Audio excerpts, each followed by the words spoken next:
San. Il était une fois une famille qui avait une fille nommée Cendrillon. C'était une famille très heureuse. Cependant, lorsque leur mère au grand cœur mourut soudainement, leur bonheur prit fin. Le père de Cendrillon épousait une autre femme peu de temps après.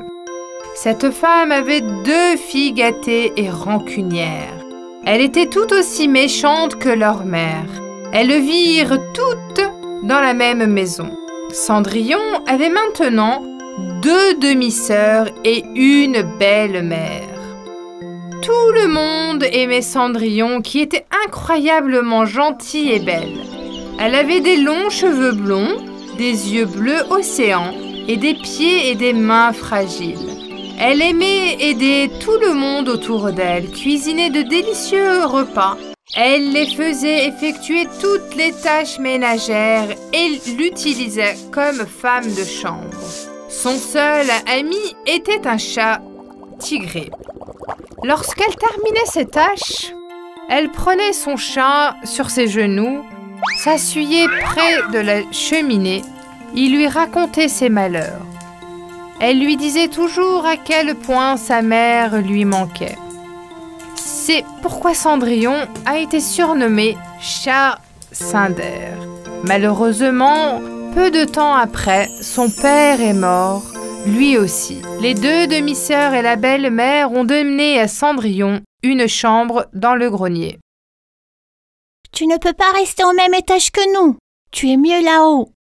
S'il te plaît, laisse-moi et mon chat nous réchauffer près de la cheminée. Seulement après être allé au lit, les cendres de la cheminée devraient vous suffire. Vos vêtements sont déchirés. Nous ne voulons pas vous voir dans les coins. La pauvre Cendrillon accepta son sort. Chaque soir, elle s'asseyait près de la cheminée et essaya de se réchauffer avec les cendres qui y restaient. Un jour, un soldat passa chez eux pour inviter toutes les jeunes filles à âge de se marier à un bal au palais. Notre roi va laisser son trône à son fils. La seule condition est qu'il épouse une fille convenable. Combien de filles en âge de se marier y a-t-il dans cette maison ? Joyeusement, la mère a présenté ses 2 filles. J'ai de belles filles. Alors, qui est cette fille que je vois dans la cuisine en train d'essuyer les sols ? C'est notre femme de chambre. Comment pourrions-nous la mener au palais ? Cela n'a pas d'importance. Je dois aussi écrire son nom. Même si tu écris son nom, ça n'a pas d'importance. Elle n'a ni vêtements, ni chaussures à porter. Vas-y, écris-le.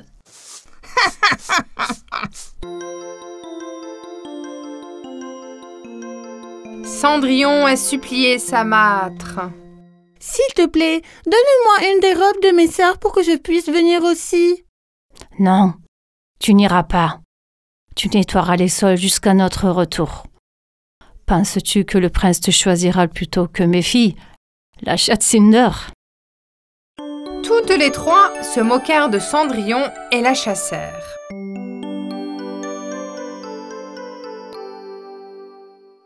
Enfin, le jour du bal arriva. Bien habillées, elles sont allées au bal et ont laissé Cendrillon derrière elles. Cendrillon pleurait désespérément. Jusqu'à ce moment-là, une fée rayante apparut devant Cendrillon.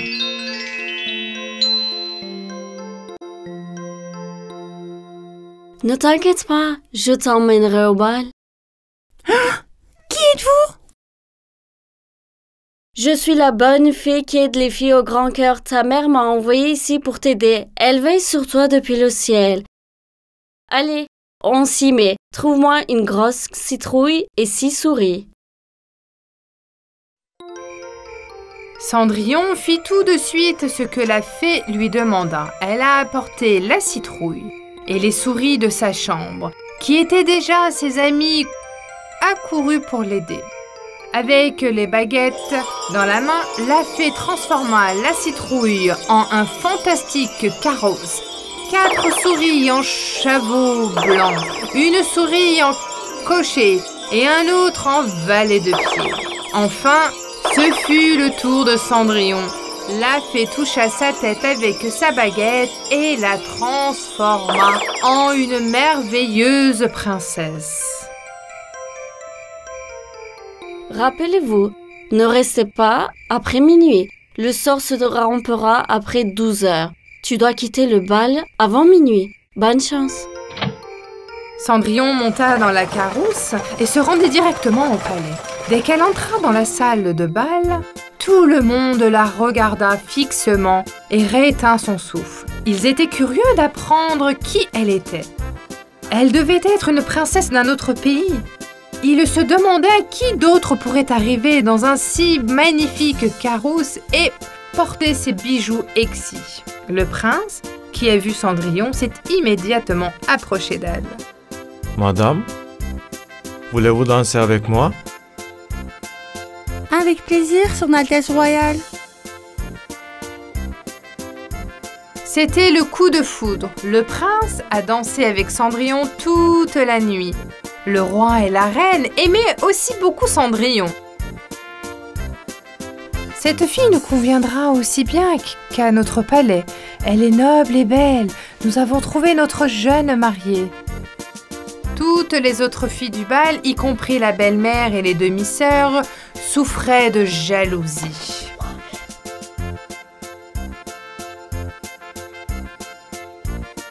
D'où viens-tu? Où habites-tu? Quel est ton nom?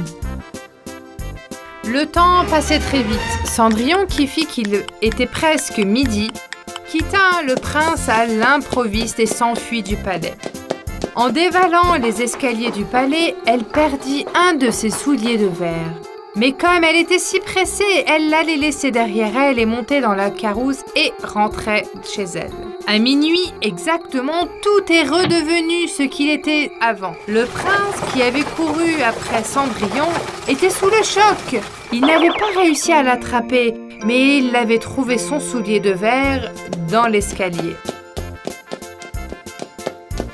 Quand Cendrillon est rentrée chez elle, elle était surprise par ce qu'elle a vu. La maison était étincelante de propreté. Il n'y avait même qu'une soupe chaude qui mijotait dans le fourreau. La fée s'était coupée de cela aussi. Quand Cendrillon est allée dans la chambre, elle était très triste. Cendrillon qui vit qu'il était presque minuit. Et maintenant, je ne pourrai plus jamais voir le prince. Ne t'inquiète pas, tout ira bien. Pendant ce temps, le prince ne pensait qu'à la belle fille qui s'était enfuie du bal. Je dois la retrouver. Je ne prendrai personne d'autre comme reine. Demain, nous essaierons cette chaussure sur les pieds de chaque fille qui a assisté au bal hier soir et dans toute la ville. Si la chaussure va à quelqu'un, alors cette fille sera ma reine. Le lendemain, les soldats ont mis du porte-à-porte et ont demandé à toutes les filles qui avaient assisté au bal d'essayer la chaussure de verre. Tout le monde portait la chaussure avec excitation, mais elle n'allait à personne. Enfin, c'était le tour de la maison de Cendrillon. Tout le monde était incroyablement. Les deux demi-sœurs passèrent des heures à se masser et à se crémer les pieds afin de les raccourcir. Et elles ont enfermé Cendrillon dans le grenier. Portant la chaussure n'allait à aucune des deux sœurs. Au moment où le soldat était sur le point de partir, ils ont entendu un bruit venant de l'étage.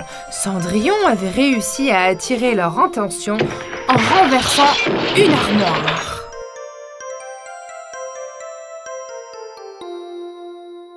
Quel est ce bruit? Qui est à l'étage? Le chat de la maison, il n'y a personne. Aucun chat ne peut faire un tel bruit. Ne mens pas. Allons à l'étage et regardons immédiatement. Ils ont fait sortir Cendrillon de la pièce fermée et lui ont demandé d'essayer la chaussure de verre. La chaussure lui allait parfaitement.